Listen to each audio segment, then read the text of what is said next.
don't know how the Oscars are going to do it. After watching all 5 movies, I can't decide who's the winner. Big Hero 6, The Tale of Princess Kaguya, Song of the Sea, How to Train Your Dragon 2, and The Box Trolls. They're all so good. It's gonna be like the hardest year for the Oscars to choose one. Even I can't choose one. And I thought I did at first, as I like comprised it from like good to best, as I did with the Oscar nominated movies for Best Movie of the Year. But I just kept, trying to replace them back and forth. And should this be number 1? Should this be in the bottom? I can't choose. But if anything, I kind of put them in the groups. So without further ado, I'm gonna start with the bottom 2, then the middle, and then the top 2. It's not gonna be like the whole pop spectrum balloons in 5, 4, 3, 2, and 1 because I can't decide who's number 5 and number 4. Number 3 is in the right place, and I can't decide who number 2 and number 1 are. I can't do that. So it's just gonna be, little segments of who's in the bottom, who's in the middle, who's in the top. Here we go. This is really hard, but here we go.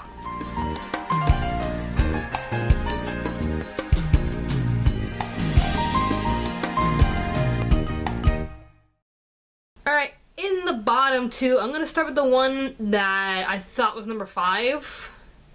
And a lot of people are still shocked that this was nominated over the Lego Movie and the Book of Life, which I wish that 7 movies were nominated, because the Lego Movie and the Book of Life are well deserving of an Oscar nomination. And they're looking at this movie and they're like, how the hell did you get nominated? Well, it's Disney. Big Hero 6. To its credit, there are some amazing elements to this movie that really deserved an Oscar nomination. But I will agree with nostalgia critic Doug Walker in saying that it is an average story. I think I was a little too kind on my review before, giving it a 5 out of 5. If anything, I would give it a 4 out of 5, or maybe 3.5 out of 5 for its... Maybe not 3.5, I'd stick with 4 because it is an average story, but it has really excellent moments between the hero and the villain. It is an average story of, a boy who finds a conspiracy and wants to try to stop the bad guy by using technology and his friends and this big giant robot to fight crime. And yeah, it's a pretty average superhero movie. But to its credit, that we have a hero named Hero who could have easily turned into a vendetta baddie. That one scene between the villain and our hero where it got so dark that the hero was just so full of rage and anger over what the villain said. I'm trying so hard not to spoil this. I'm trying to make this video spoiler free. But what the villain said that really reached to the hero and just stirred up so much anger and rage that it really went dark for him. I've never seen such a big connection between the hero and the villain. Both of them are feeling such pain and sorrow and sheer anger for what they went through. And they're doing everything in their power to set things right. And that is the major connection between our hero and the villain. And that's why I love this movie so much. It is an average story. It's, not too big on animation, which is why I kind of put it at the bottom, because, it's still Disney 3D animation. I gave kudos last year for Frozen because they did something new with the snow and the ice and Elsa's powers. Here, the only new thing with the animation is the nanobots. San Francisco looks great. The characters and their facial animations gotten a lot better over the years. It's beautiful to watch, but it's nothing new compared to what the other 4 movies have done. But I still give it kudos for that connection between the hero and the villain. So story-wise, it is really good. And the characters are really good, except for Little Miss Sylvie. that just dated the movie. I think we have to explain to our grandchildren what a selfie is. I admire the whole San Francisco thing where this city doesn't really exist and this technology is far beyond what we have, so it gave a whole timeless, futuristic feel to it, but the whole selfies! You're adorable, Honey Lemon, but that just dated the whole movie.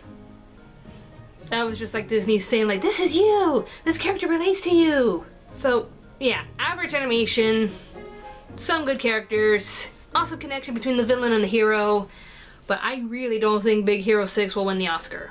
Next up, still can't decide, like, these are the bottom two, the two that I think will not win the Oscar. And this one, I love it. I love the company that made the movie, but it's not its best work, and that is The Tale of Princess Kaguya. The one thing I will argue against Doug Walker on for his review on The Tale of Princess Kaguya is his misunderstanding of the culture. That even though she was born from a rural background, like in the farm, she shouldn't be a princess. But the thing is though, money talks in that era. If you got the gold, you got the power. So a princess could either mean you are the daughter of royalty or you are the daughter of a very rich family. And the gold that was given to her, they used it to give her the life that they claim she deserved. So with a mansion and a lot of gold, the father and the mother became a lord and lady, thus making their daughter a princess. It's a system that they did in Japan. And his whole argument of this is a typical princess who doesn't want to be a princess, it is far from that. It's similar, but she wasn't born into royalty thinking that like, oh, I'm so bored of this royal life, I don't want to be a princess, I want to live my own life. No, she was a farm girl. She was born into this life of, you know, freedom and friendship and love and family and just a laid-back atmosphere that she loved. She loved being in that farm. And her parents take her from this comfortable lifestyle to a life in the city as a princess, as royalty, as this token. She didn't like it. She went along with it to make her dad happy, but she wasn't happy. So that's the one thing I will disagree with you on, Doug Walker, is that it is not a typical princess who doesn't want to be a princess movie. It is a girl who was taken from a comfortable lifestyle to a lifestyle that her parents think that she deserves. It's this whole mark on society of what people expect of us. Of like, oh, well, you're a girl, you want to be a princess. Screw you, I don't want to be a princess. I want to be happy and be free and draw and do what I want. I don't want to be tied down into a room waiting to be married. And that's what The Tale of Princess Kaguya is. It's parents and society forcing this girl to conform to the norm of like, this is what a princess is supposed to be. This is what's supposed to make you happy.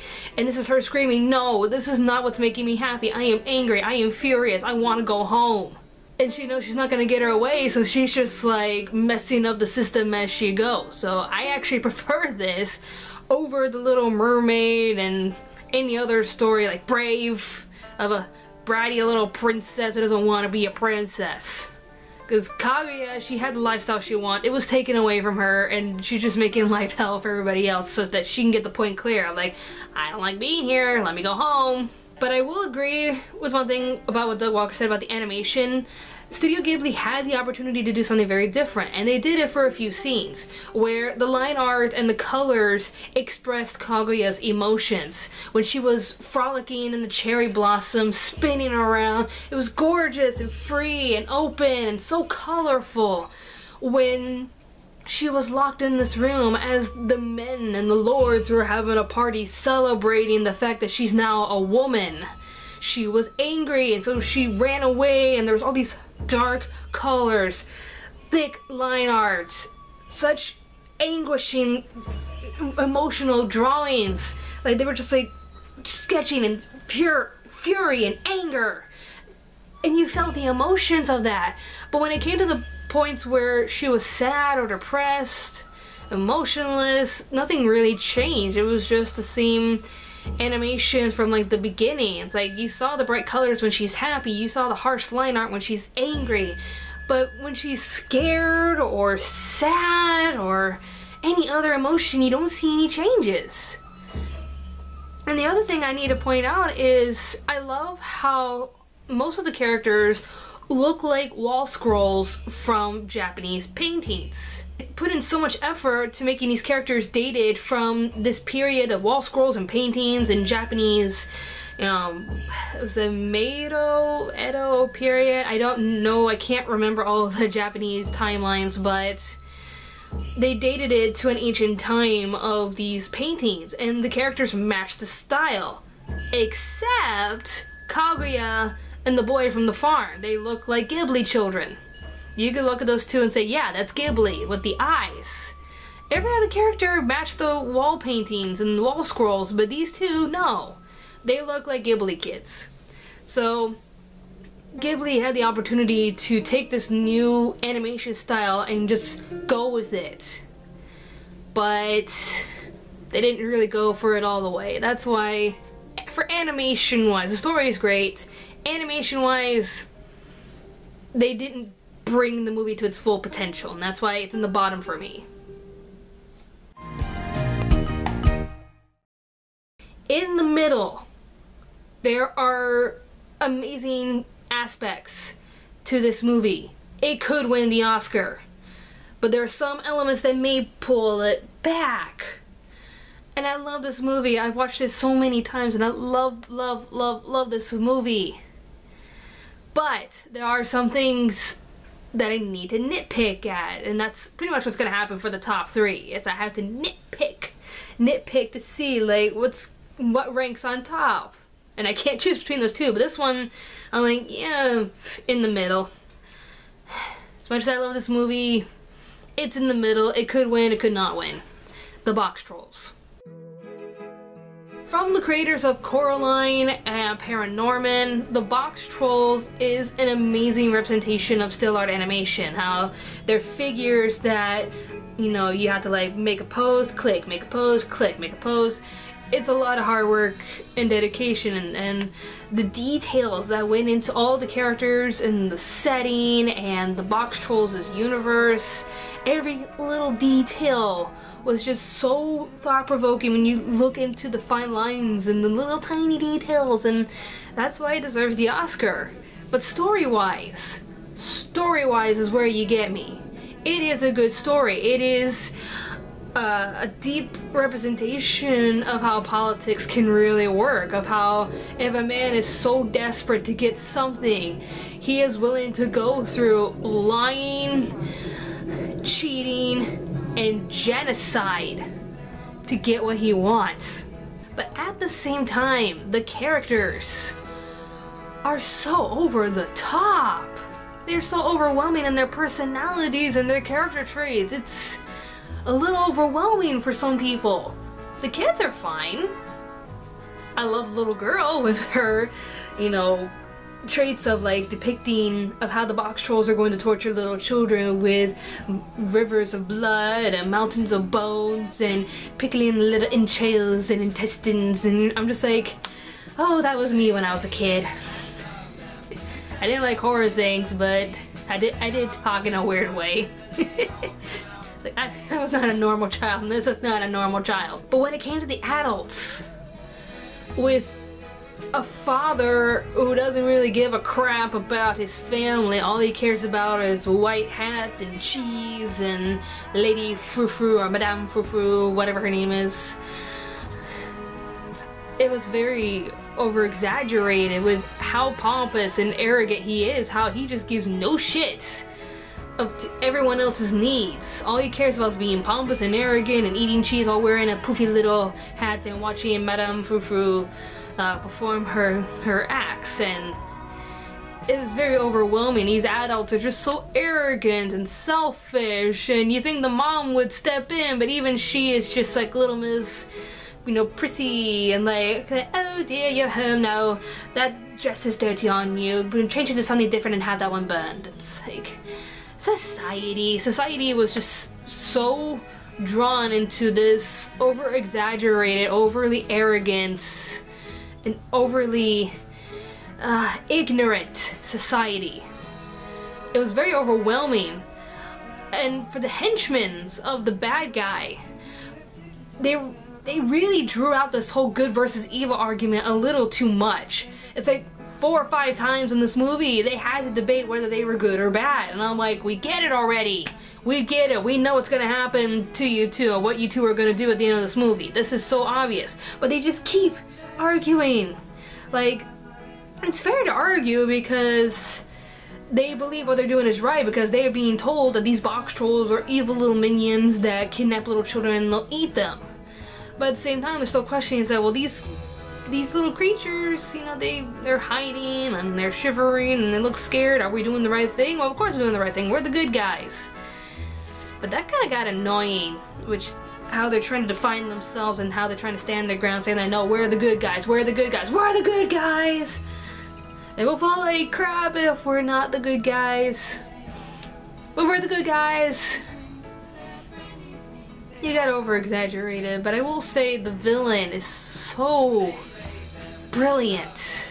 Just how so diabolical he is, how dedicated he is, and just how human he is. We all know that he wants to wear the hat and dine with the most sophisticated members of society while dining cheese. He feels it is his destiny. There's so many traits against him. Like, he really shouldn't be doing this, and that a white hat should not define you. But he's so determined to get that white hat that he is willing to go through lying to the people, cheating the system, cross-dressing, and genocide. We are taught to be patient, and you know, sometimes you don't get what you want, but this man was just so determined and just so dedicated to what he wanted. It's just mind-boggling just watching everything this guy is willing to do to get what he wants. And one little nitpick I wanted to point out, going back to the whole cross-dressing thing, I have like a nitpick but also a plus on this movie. I'm like for cross-dressers, be whatever you want, but the one thing I gave credit for this studio was they took a chance with Paranorman with the guy that the sister was aiming for, in which he came out of the closet saying that, oh great, my boyfriend will like that. That was the first openly gay character. And that was a monumental moment for a family animated film. Kudos! But then it kind of goes backwards with its villain being a cross-dresser. It's not really spoilers because you can like look at that villain and be like, yeah, that's you. Really? And the point of it all was that he's supposed to be this, you know, fancy, entertaining performer, spreading the rumors and the story of the baby that was taken that night that started this whole session of killing the box trolls. That's the point of it, but still, when are we gonna get across to the people that cross-dressing is not for villains? I mean, villains can with, you know, this guy and the Rocky Horror Picture Show, but when are we gonna have some good cross-dressers?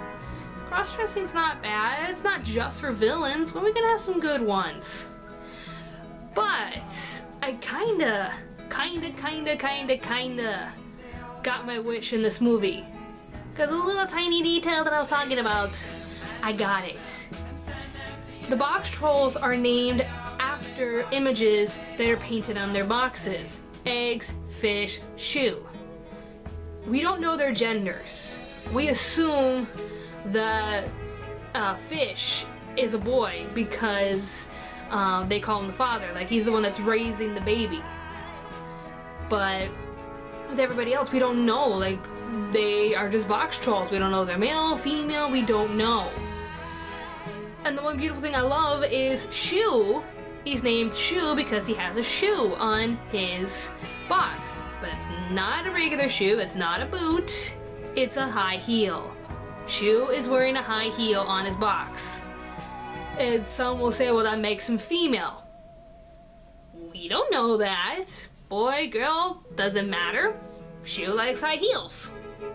Cool. So again, we have a villain that cross-dresses to spread the rumors of the baby that was taken the night where the box trolls were being hunted down. But also we got a female Shoe on a genderless box troll. And I love it. So a lot of things were very over-exaggerated, overwhelming. I walked into this with everyone saying there's a lot of dark imagery. I will admit there was one scene that was really, really dark, and I'm like, holy crap, with this lighting and what's about to happen, this is kinda dark, man. But that whole build-up was just for that scene, and I was expecting a little bit more. I mean, from my childhood, you understand.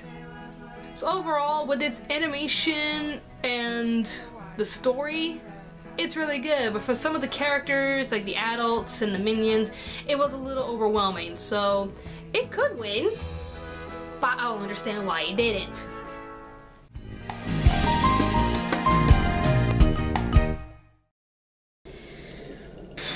Top two. I can't choose between these two.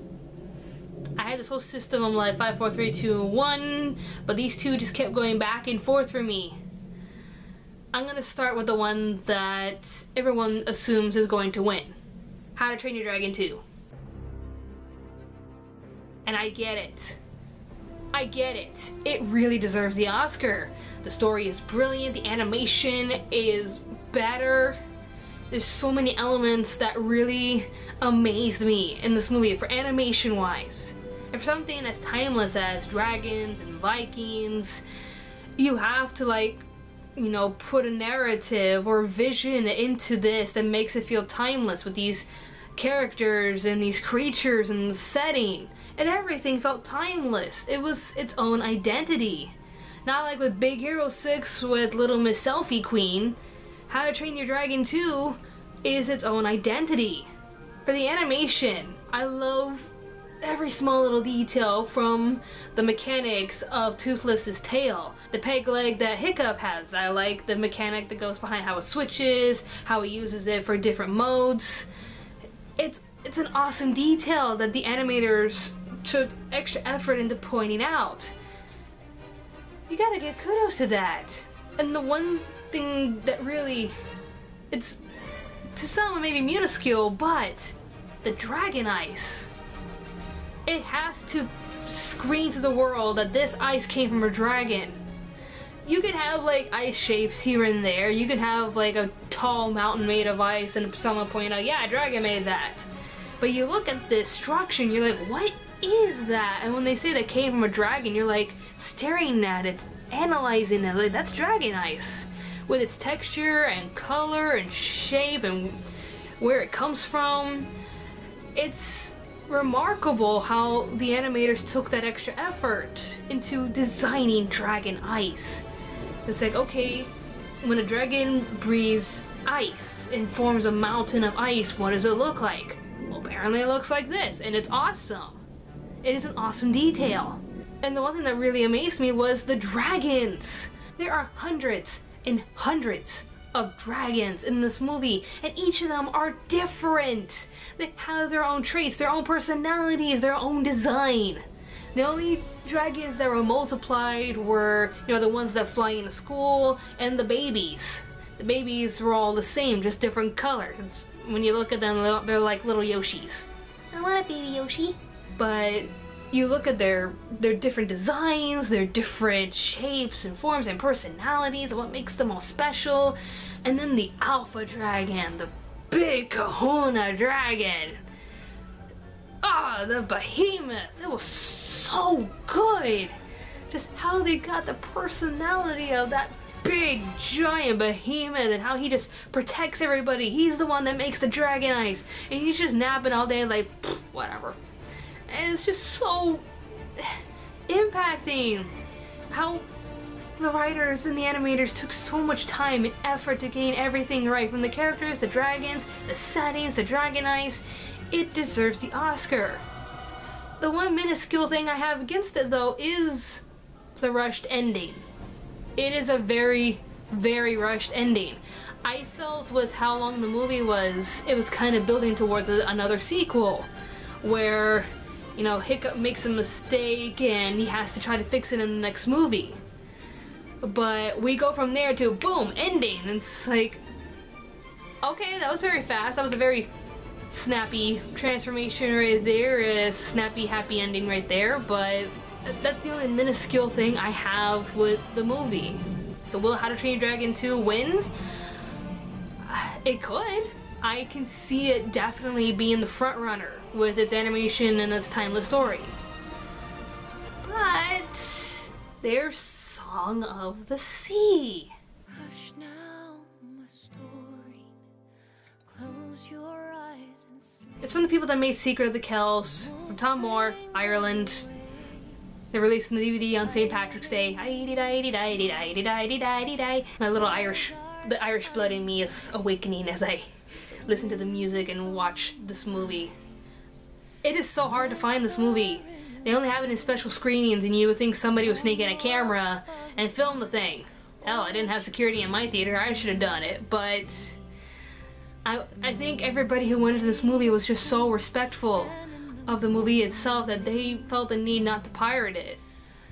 And it fascinated me as I'm watching this movie that this is such a respectful movie. The one thing I'll say about the animation, that it looks like an art book from Europe.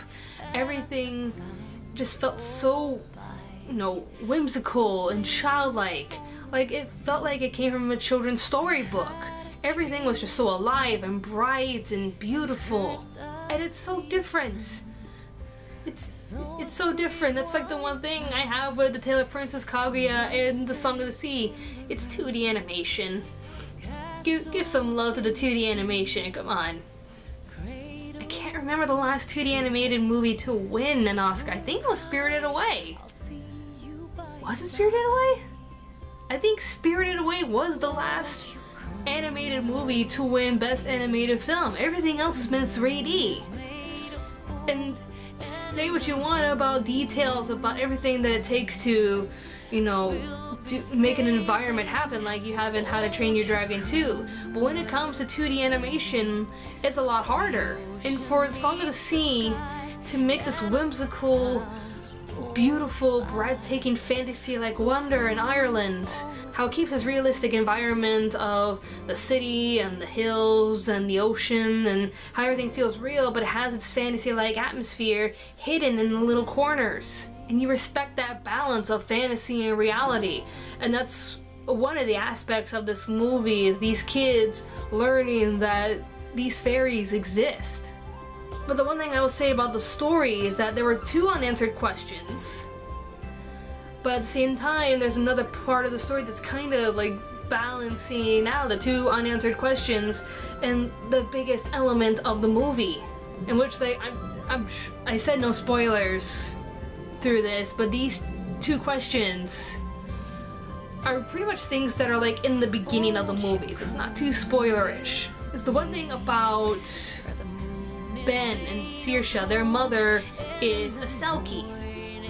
And according to Irish folklore, Selkies are creatures that can turn into seals. And when they mate with a human being, their children are half Selkies, they're half fairies. Ben wasn't a Selkie, it was just Saoirse. And I'm wondering why. Was the human gene too dominant for him to have his own powers?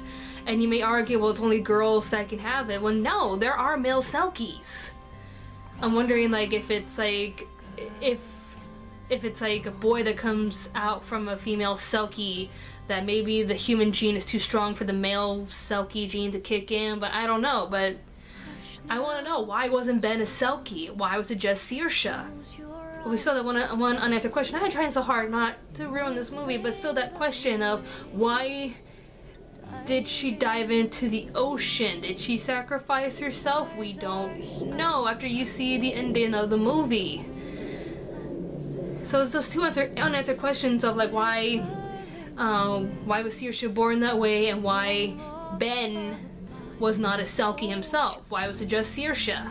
But at the same time, the one aspect that I love about this movie is the overall, I'm trying so hard not to spoil it, like the moral, the underlying belly of adults versus children. And the tagline can define the whole story itself of, I know what's best for you. It is the one thing that this movie is sharing in comparison to The Tale of Princess Kaguya, is adults thinking that they know what's best for you, that you need to listen to your grown-ups, behave yourself, and do what grown-ups tell you to do because they know what's best for you. but at the same time they're not listening to their children. That's why it's so hard to pick this year, because I didn't realize how adult each movie is. That's one thing I complained about in the past with animated movies, is that they always have to have a clear good guy and a clear bad guy, just so we won't, you know, shake up those fragile little minds of our children. You kids have nothing nowadays. Back in my days, wow. Did you see what I went through with box trolls? You know, my childhood, how I saw darker crap than you. But yeah, like the past movies, there always has to be a villain. That was the one thing I hated about Frozen, was that they built up this amazing villain of fear. Fear is the real villain, and how fear is overtaking Elsa's life. With Big Hero 6, it was that connection between the hero and the villain, and how the hero could have taken such a dark path to be a vindictive baddie. With The Tale of Princess Kaguya, it is adults telling you that I know what's best for you. This is what society wants of you. You deserve to be a princess, and this is what princesses do to be happy. And a little girl who wants to stand up for herself, saying, no, I don't want this, but at the same time, she doesn't want to upset her parents. With the box trolls, it is showing you just how one corrupt and selfish bastard can mess up society for his own evil greed. And it's politics in a nutshell. How this guy will lie, cheat, steal, and perform acts of genocide while putting on a fabulous show. And the people are just so ignorant and idiotic to believe him. They're like, oh, well, if you say so, then box trolls are evil and they must be destroyed. Oh, the poor Tropchild baby. And it's politics in a nutshell. How this guy that can, on one hand, cross-dress and put on a magnificent show and tell the people a horrific story of what really happened, and how he's doing everything he can to settle the problem, and God, you're corrupt. So like I said, it's politics in a nutshell. With How to Train Your Dragon 2, it's showing the naive attitude of a young man who thinks anybody can change. My entire village changed. We now like dragons. Anybody can change as long as I can talk to them. When it's not that easy. It is definitely not that easy, and sometimes these choices can lead to very bad consequences. They are very good intentions, but sometimes the path to hell is paved with good intentions. And my friend Megan watched How to Train Your Dragon 2 on Father's Day. To those of you who watched the movie, think about it. And with Song of the Sea, it is nothing more than adults trying to tell children, listen to me. Do as you're told. I know what's best for you. That's why I'm so proud of these movies for being nominated for Best Movie of the Year, because they're so adult and so smart for these kids. I'm still upset about the Lego Movie and the Book of Life, but still, it was a very good year for movies, especially animated movies. The Oscars are gonna be a trip. I'm actually going to film my reaction to the Oscars. I'm gonna have like a little camera on the side. I'm gonna rush home from work, because then the Oscars started at 8:30. I'm off at 7:30, so I'm gonna rush home from work, and I'm gonna put the camera by the couch, and when it comes to Best Animated Film, Supporting Actor, Supporting Actress, Actor, Actress, and Best Movie, I'm gonna record my reaction and put it for you guys. Like I did last year when I did my whole Oscars rant. I'm gonna do it this year. So stay tuned to that. Thank you guys so much for watching this long overview of the Oscar animated movies. It's tough. If anything, if Box Trolls, How to Train Your Dragon 2, and Song of the Sea win, I'll be head over the moon happy. If The Tale of Princess Kaguya wins, I'll understand for its attempt of a new style of animation, but I'll be like, maybe. I'll be understanding. If Big Hero 6 wins, I'll be a little disappointed, because I really believe that Box Trolls, How to Train Your Dragon 2, and Song of the Sea deserve it a little bit more than Big Hero 6. So which movie do you think is gonna win? I definitely think it's gonna be either, more than likely, it's gonna be How to Train Your Dragon 2, but I'm kind of hoping for Song of the Sea. Thank you guys so much for watching this long video. This is Robyn from Pop Spectrum. Thanks for watching. Be sure to like, favorite, and comment on this video, as well as subscribe to Pop Spectrum. Thank you for watching!